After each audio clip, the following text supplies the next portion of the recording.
নবনির্মিত Sunamganj medical college ও হাসপাতালে পর্যাপ্ত ওয়ার্ড সুবিধা না দেওয়ার প্রতিবাদে এবং দ্রুত হাসপাতাল চালুর দাবিতে অনির্দিষ্টকালের ক্লাস বর্জনের পাশাপাশি সড়ক অবরোধ করে বিক্ষোভ করছেন শিক্ষার্থীরা।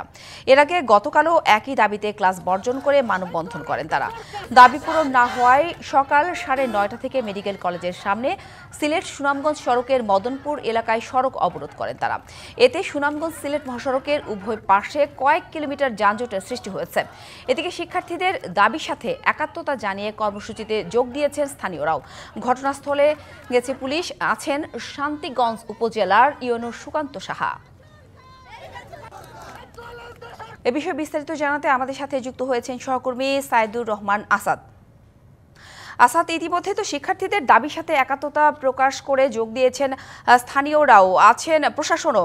আসলে কি বলছেন যে এই বিক্ষোভে কি বলছেন শিক্ষার্থীরা, আর তার সমাধানে কোনো উদ্যোগ নেওয়া হয়েছে কিনা, আর এই যে সড়ক অবরোধ করে বিক্ষোভ, এর ফলে এই মুহূর্তে মহাসড়কের কি অবস্থা?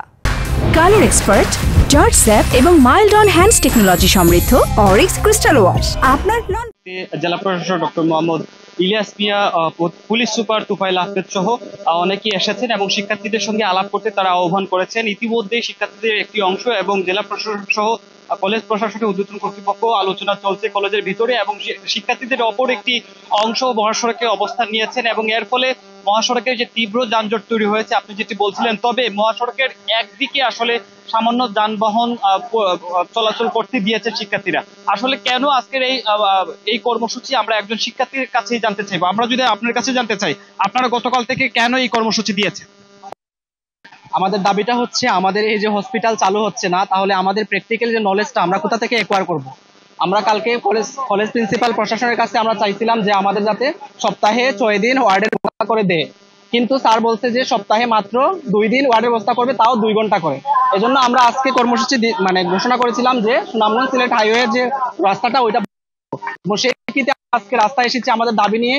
এই যে হসপিটালটা চালু হচ্ছে না, মেডিকেল কলেজ চালু হয়ে গেছে, একটা মেডিকেল কলেজ হসপিটাল ছাড়া তা কিভাবে চলতে পারে, যেখানে কোনো পেশেন্ট নেই, আমরা তাদের শিখবো কোথা থেকে?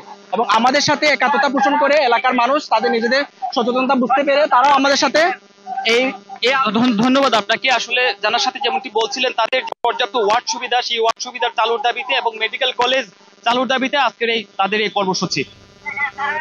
ধন্যবাদ আসাদ।